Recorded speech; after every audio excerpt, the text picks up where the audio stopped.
A great way to stretch out your hamstrings and quads both at the same time is with this front splits position. So I'm going to show a couple of the different versions of this, and you can progress or regress yourself as necessary. So we're going to start off here with the back leg bent, and I'm going to reach this front leg out here just like this. I'm going to let that leg be nice and long, and my goal is to have this long completely straight. Now, from here, I can take these blocks, I can set them off to the side, and I can kind of sink my way into that stretch.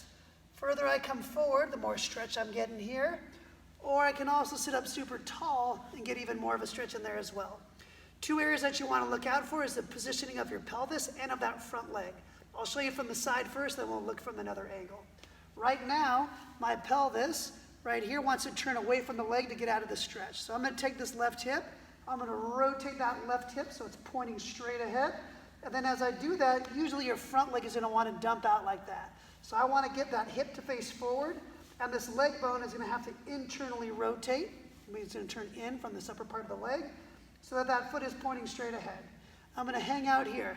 I can sit here, put my hands on the blocks to make that easier, to kind of take some of that pressure off of there. Or I can even knock those things down, lower, and eventually get into where you can come all the way down to the floor on your hands or even on your elbows. As you master that, the next progression is going to be actually thinking about being more in that split position. So from here, what I'd like you to do is you're going to take that, I like to take that back leg and reach it as far back as I can, then set that knee lightly down. Then I'm going to reach this front leg as far as I can. And again, I got to get that leg nice and straight. I'm going to think about that pelvis facing forward and that leg facing forward. So in the previous example, I had my knee more underneath my hip. On this one here, I'm trying to pull that knee further behind me. This is going to give me a huge stretch on that quad and that hip flexor, all that stuff up front. And again, we're going to work on that positioning of the leg so it's pointing straight ahead. One way to make this even, another way to do this is going to be by taking your yoga blocks here and stacking them underneath you.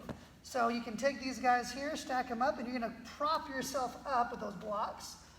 And again, focus on that pelvis facing forward, that leg pointing straight ahead. Hanging out there and breathing. Big stretch here, big stretch back there. As it gets easier, you're going to start knocking those things down. So I'm going to move this guy here, turn this guy on its side. And I'll be hanging out right there. So you're eventually going to work yourself lower and lower and spread yourself out further and further. So when you're looking from the front, I'll show you those angles again. So from here, again, I'm going to reach that back foot way, way back.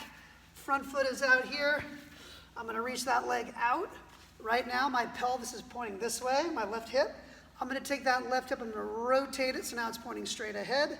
And I'm going to take this front leg and rotate it in so it's pointing straight ahead as well. Again, your body's always going to try to look for the easy way out, so it's important that you focus in on these positions. So hips are pointing straight ahead, leg bone is in line. Hang out there and breathe. Slight discomfort, great. Pain, you've gone too far. So find a spot where you can comfortably sit and breathe. You can still let your hands rest here if it's really tough, but give yourself a chance. Start off there. Ultimate goal would be like 2 minutes or more there in each position and alternating back and forth. But start off with a small increments of time. Maybe you're there for 30 seconds and you rest and switch it going back and forth. The more easily that you breathe there, in through the nose, out through the mouth, think about getting that air down to your pelvis. Filling that pelvis up with air with each breath so you're getting nice full breath, and let your body calm down and relax. Nose to mouth is going to be taking control of your nervous system and your breathing, and eventually trying to get to nose where you're completely relaxed the entire time. Practice this as often as you can to help improve the front side of your quad and also the back side for that hamstring.